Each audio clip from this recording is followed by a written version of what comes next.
संकल्प बोल के हम तो निकल पड़े, हर द्वार खोल के गगन कहे विजयी भव, विजयी भव, गगन कहे विजयी भव।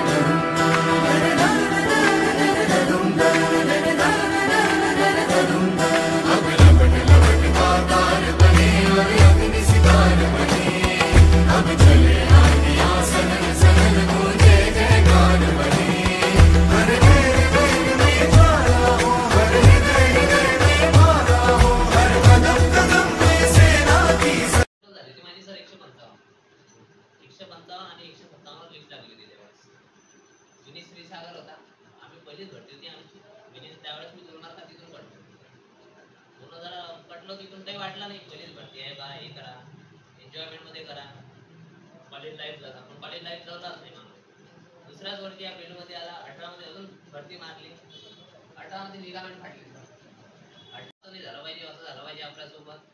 तुम्हाला रात्री 2 वाजता फोन करायचा, मला स्वप्न पडलं आज आपण लागलो, आज मी फोन करायचा 4 वाजता आपण लागलो आज। ज्या दिवशी रिझल्ट आला त्या दिवशी 2 वाजता फोन, सुमित लागलो म्हणे मी आज। तो क्षण वेगळाच होता सर आमच्यासाठी, कारण आम्ही 4 दिवस झाले झोपलोच नव्हतो। आम्ही हेच वाट पाहत होतो काय लागलो एवढं माहित होतं, पण एनसीसी वाला निघाला नाही त्याच्यात। एनसीसी वाला निघाला तर खूप मोठा प्रॉब्लेम होता, त्यामुळे त्यांचा 2 वाजता कॉल आला तेव्हा लागलो। आपल्याला जायचं असते, आजकाल व्यसन आधी खूप झालेले आहे, त्याच्यामुळं आपलं एवढं चांगलं शरीर दिलंय परमेश्वरांनी, आपण आपल्याच हाताने आपला घात करतो। आपण हा विचार करू शकत नाही का आपल्याही पाठीमागं आपले आईवडील विचार करणारे असते। त्याच्यामुळं कसं आहे, तुम्ही तुमच्या जीवनात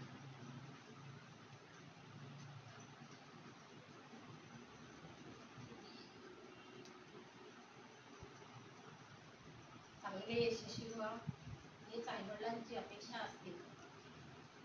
प्रत्येक महिलेवर काही पोरींवर कधी काय प्रसंग येऊ शकतो हे सांगू शकत नाही आपण, कारण आज मी शिकलेली होती तर मी काहीतरी करू शकले। एखाद्या बाईची कथा असते आणि तिला स्वप्न फक्त एकच असते का माझा मुलगा कसा निघेल आणि माझी मुलगी कसे निघेल, पण खरोखर मला माझ्या लेकराचा अभिमान आहे की ते त्याच्यात एवढे याच्यात परिवारात आनंद या जीवनाचा सुगंधापरी दरवळावा, सुगंधापरी दरवळावा, पाऱ्यातला सूर जैसा ओठातून ओझरावा, आनंद या जीवनाचा सुगंधापरी दरवळावा, सुगंधापरी दरवळावा, जिजुडी स्वतः चंदनाने दुसऱ्यास मधुगंध द्यावा, जिजुडी स्वतः चंदनाने दुसऱ्यास मधुगंध द्यावा, हे जाणता जीवनाचा प्रारंभ हा ओळखावा, आनंद या जीवनाचा सुगंधापरी दरवळावा, सुगंधापरी दरवळावा, सुगंधापरी दरवळावा।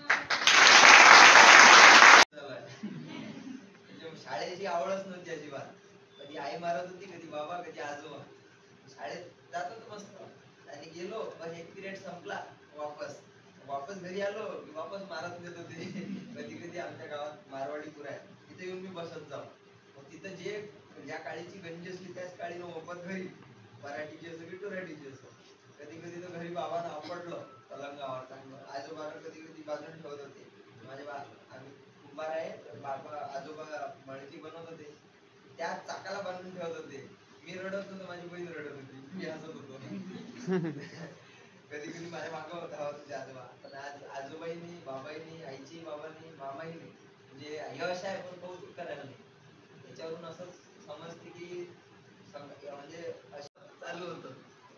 पहिलीत मी नापास झालो, डबल पहिला वर्ग झाला. पहिला वर्ग म्हणजे 5वी पर्यंत शाळेतच शिकलो. पण शाळेत मी याच्यासाठी जात जाऊ, एक मॅडम होत्या, त्यांची मुलगी मोर्शीवरून येत होती.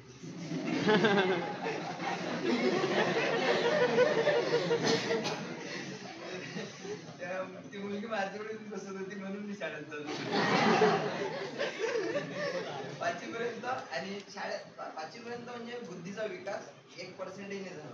कारण की आम्हाला तेव्हा सरकारनं रूल काढला. सर जे शिकवत होते ना, सर जे सांगत होते ते मी करत होतो. सरनं जर म्हटलं आज मी तुम्हाला काळकामेट शिकवला, काळकामेटचे तुमच्याकडे जेवढे पुस्तकं आहे गणिताचे, त्याच्यातले काळकामेटचे चॅप्टर काढा, तेवढे गणित सोडून घ्या, प्रश्नपत्रिका असेल त्याच्यातले काढा ते सोडून घ्या. मग मी दिवसभर तेच करत होतो. आणि जीके साठी मी जरी पोलीस भरती करत होतो, पण जीके साठी मी रंजन कोळंबेचं राज्यशास्त्र, मोठे मोठे पुस्तकं, सौदीचं भूगोल हे पुस्तक मी वाचत होतो. इतिहासाची खूप आवडते मला. हे मोठे मोठे पुस्तक वाचले म्हणून माझे सोपे सोपे प्रश्न 2017 सुटले. मी जर प्रॉपर पोलीस भरतीसाठी वाचलं असतं, ओळखीचं राहते की माणूस कम्फर्ट झोन मध्ये चालला जातो. जिथं ओळखीचं नाही राहत ना तिथं एकटाच लढते.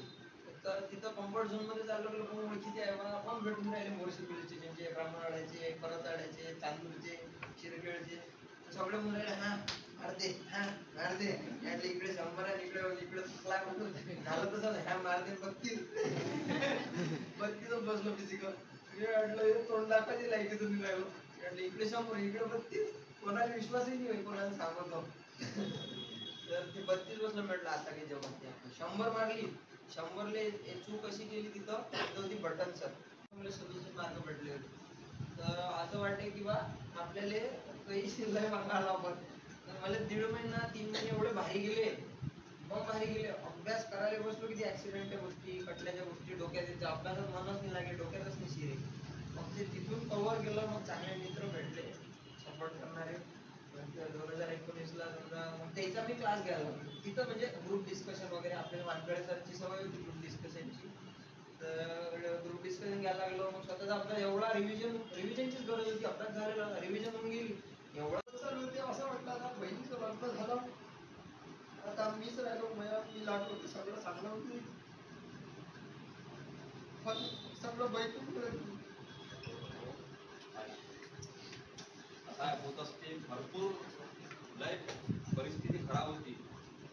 आणि यांना म्हणजे प्रत्येक वेळेला सांगितलं, प्रत्येक वेळेला डिप्रेशन मध्ये गेला. त्यातून बाहेर निघणं हे सर्वात मोठं म्हणजे याचं धाडस आहे की एवढ्या बेकार परिस्थितीतूनही आपण काय